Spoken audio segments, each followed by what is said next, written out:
قرآنی جغرافیہ اور سیرت کے حوالے سے اور تاریخ کی کچھ اہم چیزیں ہمارے سامنے آ گئی ہیں۔ آج اس کی چونکہ آخری نشست ہے تو بہت ساری چیزیں یقیناً رہ گئی ہیں، بہت سارے غزوات وغیرہ وہ بیان کرنے باقی ہیں، لیکن ایک بنیادی خاکہ ہمارے سامنے آ گیا ہے۔ تو آج ان کتابوں کا ذکر کر لیتے ہیں جن سے ہم استفادہ کر سکتے ہیں اس سلسلے میں۔ سب سے پہلی چیز ہے قرآنی جغرافیہ، قرآن پاک کی سرزمین کا پورا تعارف۔ اس سلسلے میں بڑی کتابیں موجود ہیں۔ مولانا سید سلیمان ندوی رحمہ اللہ، ان کی کتاب ہے تاریخ ارض القرآن۔ تاریخ ارض القرآن ان کی کتاب ہے، یہ اس سلسلے میں اہم کتاب ہے۔ اور اس کے علاوہ اردو میں اطلس القرآن، یہ دراصل عربی کتاب کا ترجمہ ہے، اطلس القرآن، یہ بڑی اہم کتاب ہے۔ اطلس القرآن اگر آدمی اکیلی اسی پہ اکتفا کرے تو بھی کر سکتا ہے۔ قرآن پاک کی سرزمین کا پورا اور جامع تعارف ہے، جس جگہ کا قرآن پاک میں نام آیا ہے اس کا انہوں نے نقشے کے ساتھ تعارف کیا ہے اور اس کے متعلق ضروری معلومات دی ہیں۔ اس کے ساتھ قصص القرآن، مولانا حفظ الرحمان سوہاروی کی قصص القرآن، مولانا حفظ الرحمان سوہاروی، یہ بہت اہم نوعیت کی کتاب ہے، اس کا مطالعہ ضروری ہے اور قرآن پاک کے واقعات کو سمجھنے میں اور ساتھ ساتھ ان جگہوں کے سمجھنے میں بھی یہ کتاب معاون بنے گی۔ یہ اطلس القرآن اردو ترجمہ ہے۔ اردو ترجمے والی زیادہ اہم ہے کیونکہ عربی والے سے کچھ چیزیں پوری طرح حل نہیں ہو سکی، اردو والوں نے زیادہ اچھی حل کی ہے، ترجمے میں وضاحت بھی کی ہے کہ یہاں پر عربی والے سے مسئلہ پوری طرح حل ہوا نہیں ہے۔ قصص القرآن کے نام سے ایک تو مولانا حفظ الرحمان سوہاروی کی کتاب، ایک قصص القرآن ہی کے نام سے مولانا زین العابدین رحمہ اللہ، بزرگ ہیں، ان کی مختصر کتاب ہے، ایک جلد میں ہے، وہ بھی اچھی ہے، لیکن زیادہ دلچسپ، تفصیلی اور مزیدار جو ہے وہ مولانا حفظ الرحمان سوہاروی والی۔ اس کے علاوہ حضرت مفتی ابوالبابا شاہ منصور کی کتاب ہے، مفتی ابوالبابا شاہ منصور، ان کی کتاب ہے کتاب الجغرافیہ، کتاب الجغرافیہ، اس کو زیادہ اہمیت حاصل ہے۔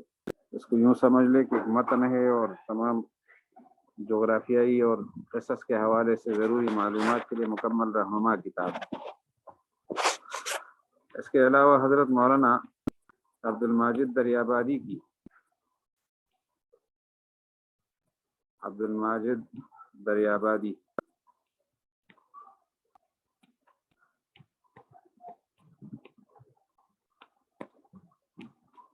ان کی کتاب ہے قرآنی جغرافیہ، چھوٹا سا رسالہ ہے،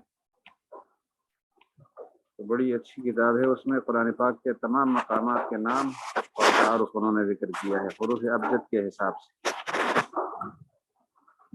تو یہ قرآنی واقعات اور قرآنی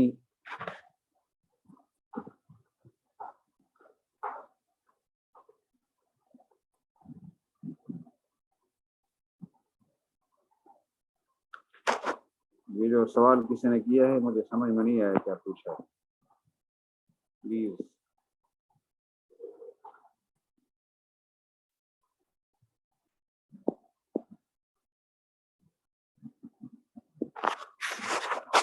تو بہرحال یہ اہم کتابیں ہیں جو قرآنی جغرافیہ اور قرآنی واقعات سے متعلق ہیں۔ ان کے علاوہ شاہ ولی اللہ رحمۃ اللہ علیہ کی کتاب ہے تأویل الاحادیث۔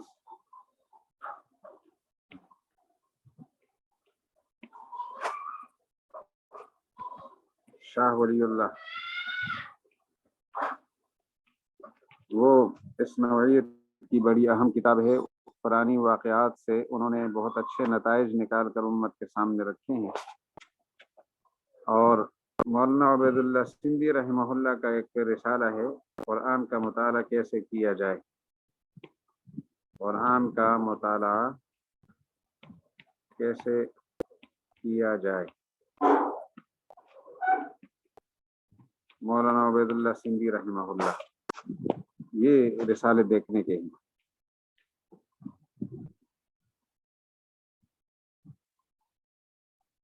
پھر یاد رہے کہ سیرت کے حوالے سے نبی کریم صلی اللہ علیہ وسلم کی سیرت مبارکہ، اس سے متعلق سیرت المصطفیٰ مولانا ادریس کاندہلوی رحمۃ اللہ علیہ کی، مولانا ادریسی کاندہلوی، یہ اہم کتاب ہے سیرت پر، لیکن سیرت کا جغرافیہ اس میں حل نہیں ہے، سیرت کا جغرافیہ سیرت المصطفیٰ میں درج نہیں ہے، اس کے لیے ہے اطلس سیرت۔ اطلس سیرت یہ اردو ترجمہ ہے، تو یہ اہم کتاب ہے۔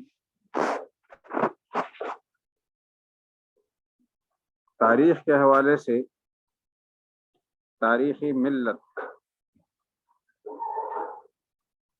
مختصر اور اچھی کتاب ہے، تاریخی ملت۔ یہ اطلس سیرت کے مصنف جو ہے نا وہ احمد شوقی ہیں، احمد